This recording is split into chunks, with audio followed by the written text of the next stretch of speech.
The collective of Karith did not wage war. It concluded it. For 8,000 galactic cycles, the Hive had perfected predictive conquest. Entire civilizations were reduced to probability streams long before their first defensive volley. The Karith did not hate their enemies. They absorbed them into historical data.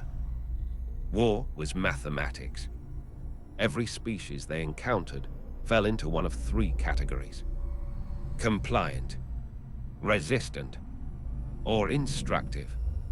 Humanity was filed under resistant, but not exceptional. Fragmented governance, emotional volatility, uneven technological parity, no unified command lattice, no distributed consciousness. An inefficient species.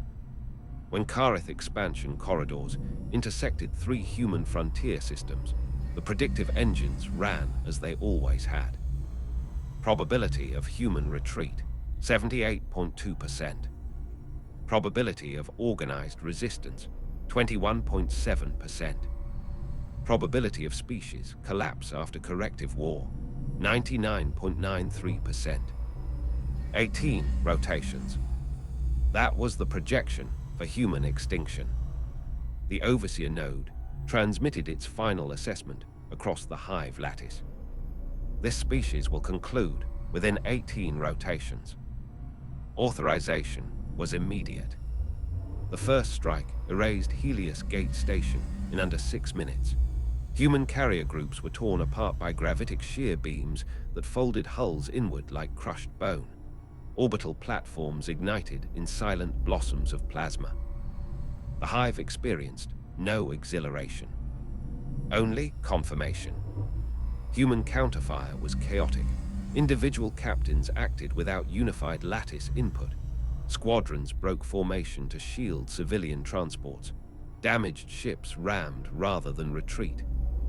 Inefficient. The projection adjusted. Human extinction in 16 rotations. Across Karith space, the war registered as minor. Across human space, it was the end of everything. By rotation 5, 3 human colonies had fallen. Not occupied. Erased. Planets stripped of orbital defense grids. Cities reduced to thermal scars. Atmospheric processes shattered so recovery would require centuries. The Karith did not seek territory. They sought compliance. Human transmissions flooded the void.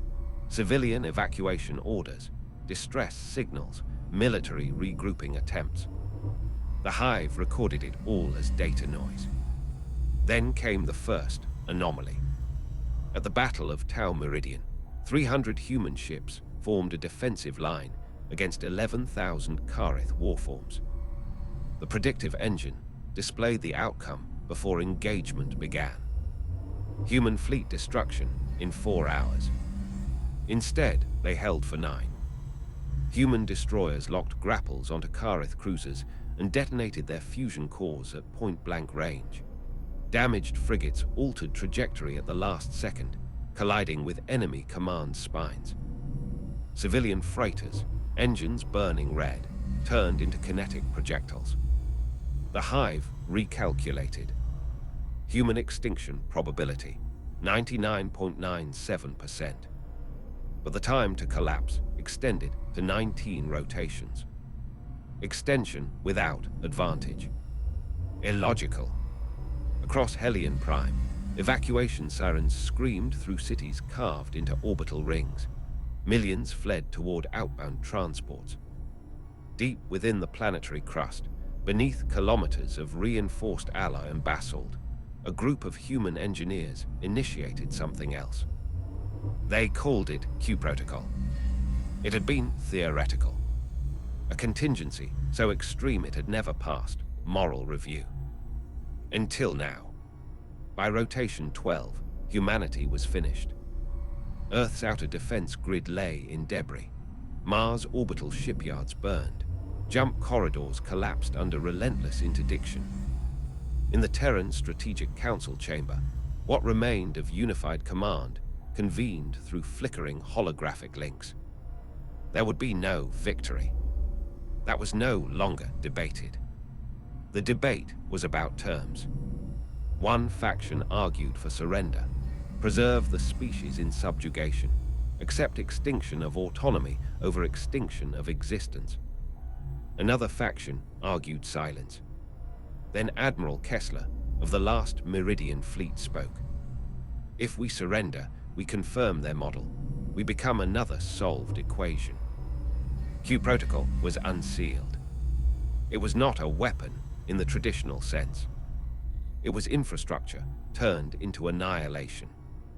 Over decades, human scientists had constructed stellar stabilizers in frontier systems to extend the life of marginal stars.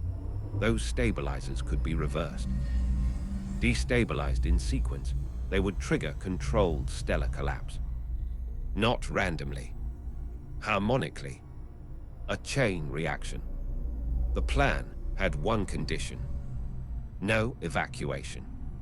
The stabilizers required manual oversight until ignition was irreversible. Millions would remain behind. The vote passed in 37 seconds. Across Hellion Prime, engineers sealed blast doors behind them. Families gathered in observation domes, watching evacuation fleets burn toward distant space. The final transmission from Hellion's core team was simple. Let it count. The star ignited. The Hellion detonation vaporized 7,000 Karith warforms. More critically, it severed a primary cognition relay. For the first time in recorded history, the Hive experienced latency. A fraction of a second, where unified thought fractured into isolated processing nodes. The Overseer node recalculated. Human extinction probability dropped to 93%. Karith structural impairment rose to 18%. Unacceptable. The Hive escalated to total war authorization. But the humans had already moved. 2 more frontier stars destabilized in harmonic succession. Shockwaves rippled through jump corridors the Karith relied upon for distributed consciousness. Signal delay widened. Milliseconds became seconds. In those seconds, individual Karith nodes executed decisions without full lattice consensus. Errors emerged. Human fleets exploited those errors mercilessly. They no longer fought to survive. They fought to damage. One-way armadas launched from hidden docks. Pilots recorded final messages. Engineers disabled safety governors. Ships rammed cognition hubs with reactors set to overload. A young captain aboard the cruiser Valiant transmitted to all frequencies before charging a Karith command node. We are not trying to win. We are trying to make you bleed. The Valiant vanished in white light. But the node it struck never rejoined the lattice. By rotation 15, only one organized human fleet remained. A patchwork armada of carriers stripped for parts, mining vessels retrofitted with weapons, colony transports converted into missile platforms. Against them gathered the Karith Nexus fleet. 11,000 warforms. The predictive engines restored confidence. Human annihilation within 6 hours. The human fleet advanced anyway. They did not form defensive lines. They formed corridors. The first wave absorbed enemy fire deliberately, creating expanding debris fields that disrupted targeting arrays. Mines deployed in spiraling geometries designed to detonate within gravitational distortions. Captured Karith technology was repurposed as destabilization charges inside warp apertures. Then Admiral Kessler transmitted the final command. Q Protocol Phase Terminal. Across 3 previously evacuated systems, stabilizers shut down in perfect harmonic alignment. The stars did not explode instantly. They convulsed.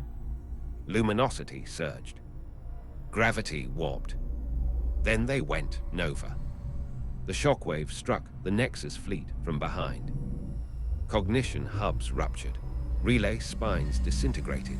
Entire warforms went dark mid-maneuver. The Hive fragmented.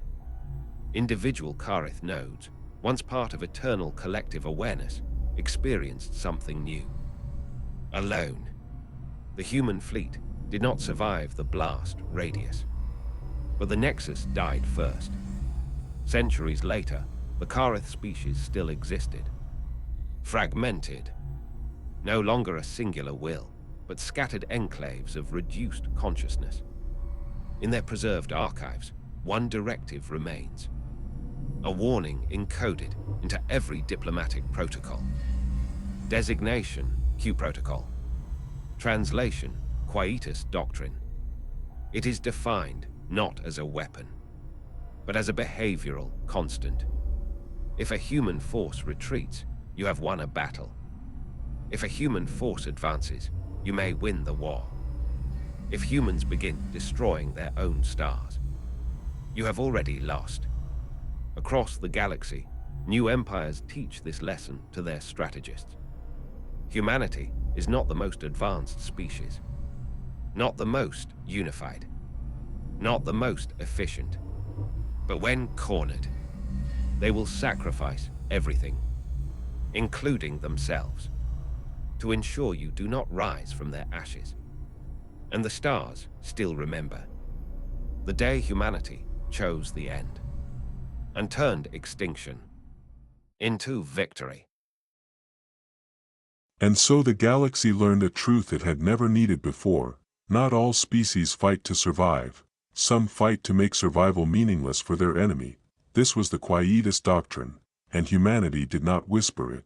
They burned it into the stars.